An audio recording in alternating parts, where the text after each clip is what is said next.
Good, happy Friday morning, everyone. I'm Riley King. It is Friday, November 5th, 2021. And welcome to this Friday morning edition of your morning news update right here on the Riley King Radio Network. Let's begin right now. First up, hearing held on new strategy to prevent suicides among veterans and active military members. Let's take a listen to that video from WMUR News 9. Senator Maggie Hassan is getting more information about the strategy launched by the White House to prevent suicides among veterans and active military members. It includes a federal focus on gun dealers and gun safety measures and a push for a national red flag law that would allow law enforcement to remove guns from those deemed at high risk of harming themselves or others. In her questioning, Senator Hassan told the story of Sean Cloucher from Concord, who joined the Army right after high school and died by suicide when he was 22. Can you discuss with more specifics how the administration's new suicide prevention plan would help current service members and what more the agency can do? I think hopefully that we will focus on that, the lethal means, as part of why is this happening, and really kind of start to work on that issue as that being the number one means of suicide amongst our service members. If you or someone you know is struggling with thoughts of suicide, there is help. You can call the National Suicide Prevention Lifeline or visit its website. Okay, and there you go on that video and that report. Mother urges others to watch for symptoms after son 9 came down with serious syndrome after COVID. Let's take a listen to that video from WMUR News 9. Find a flight that's the right price. Airline, stops, cabin class, and more. Search Kayak now. Fremont third grader Joey Pellegrini tested positive for COVID in early October. The last week of September, cases started to appear quickly. His 12-year-old brother, too, both breezing through quarantine. Healthy, normal child, like no prior medical history, no concerns, no allergies. Back in school almost 2 weeks when Friday he started feeling really sick. I chalked it up to a stomach bug, along with a fever that was higher than I was, comfortable with. But again, we're dealing with the weekend, so I just thought, let's see if we can ride it out. By Sunday, and his heart is beating really fast, so much that he was visibly, his body was vibrating at one point, which was really scary. A scramble to get into urgent care, then sent to the Exeter ER, and then to the pediatric ICU at Mass General.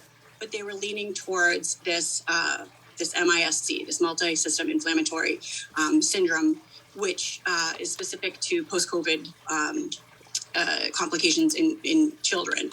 Hi.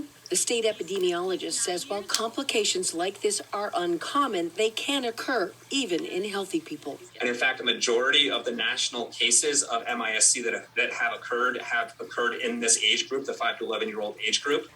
And oftentimes this leads to hospitalizations.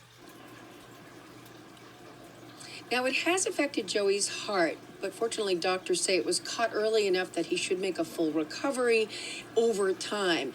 The message from his parents tonight is that if your child has had COVID, watch for signs, and if they haven't, prevent it by supporting mitigation measures like mask wearing and vaccination. We're live in Portsmouth. Jennifer Crompton, WMUR News 9. Okay, and there you go on that video and that report. Largest homeless camp on Seacoast to be cleared out in the coming days. Let's take a listen to that video from WMUR News 9. It's just been really stressful trying to get everybody together and just try to figure out plans so people don't end up in either different parts of scattered around New Hampshire or in different areas of God knows where. The section of land where this encampment sits is being referred to as the Willand Pond Encampment. However, officials say it's the Garabedian property, and it's privately owned.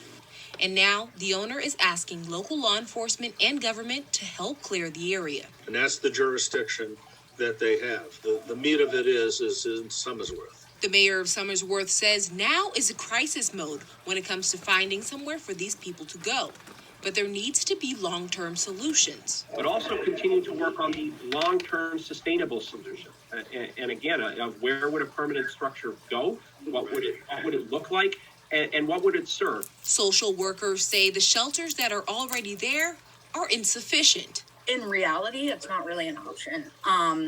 It's an option on paper, an option in a lot of people's minds, but it's not actually an option that a lot of those folks have because shelters are filled, first of all. Both mayors acknowledge that more shelters are needed, but they say they can't do it alone. We need help. We need help from the government, from the state, to come down and to help us out build a shelter-like crossroad. With limited options, all parties agree that care and compassion should be at the forefront of this fight. There might be a lot of problems and challenges that they're facing, but they're still human beings and they still deserve the dignity and the basic needs that we can help them meet.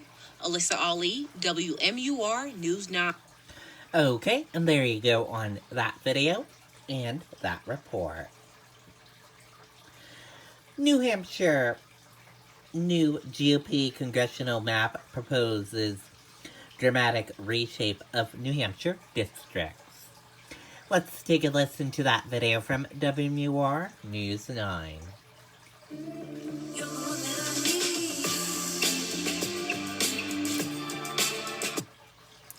It would move 75 towns and more than 365,000 people and reshape state politics.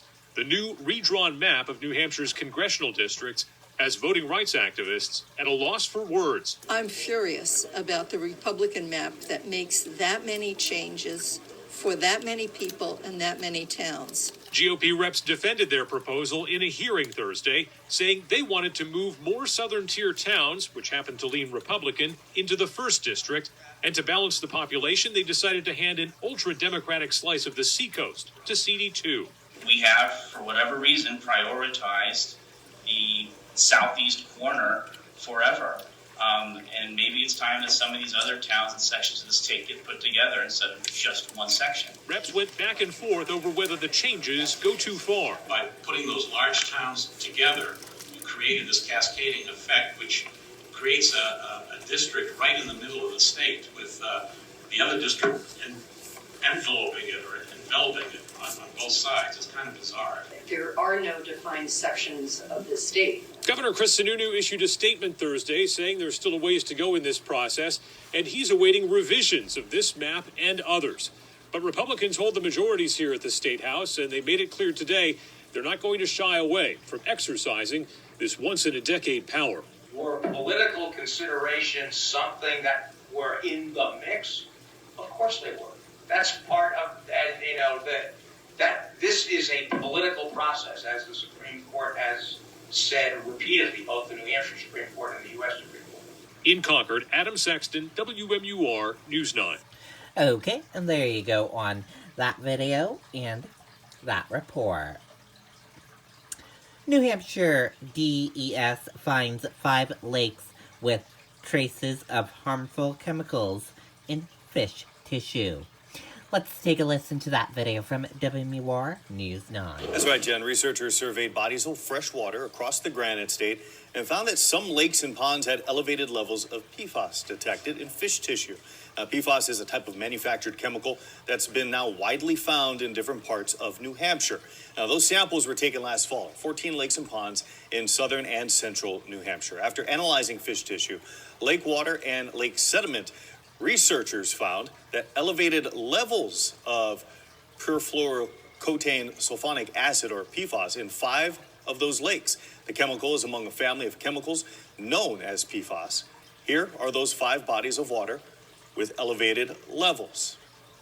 Take a look at them. They're right there on your screen.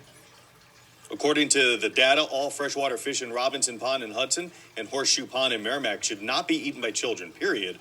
Additionally, researchers recommend adults only consume fish from these ponds once or twice a month. Meanwhile, large and smallmouth bass in Beaver Lake and Derry and Cobbett's Pond in Windham should only be consumed once to 3 times a month at most.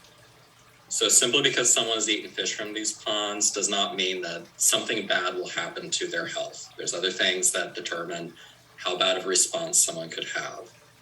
We're making this proactively. So for some individuals, they may already eat fish from different water bodies enough that there is no risk to them. And you can check the DES website for the most up-to-date information. Live in the newsroom, Mike Cherry, WMUR News. Okay, and there you go on that video and that report. And that is it for this morning news update right here on the Riley King Radio Network. I hope you all have a great rest of your day, and I'll see you back here later on today for another news update. Thank you for tuning in for this morning news update right here on the Riley King Radio Network. Enjoy the rest of your day. Goodbye.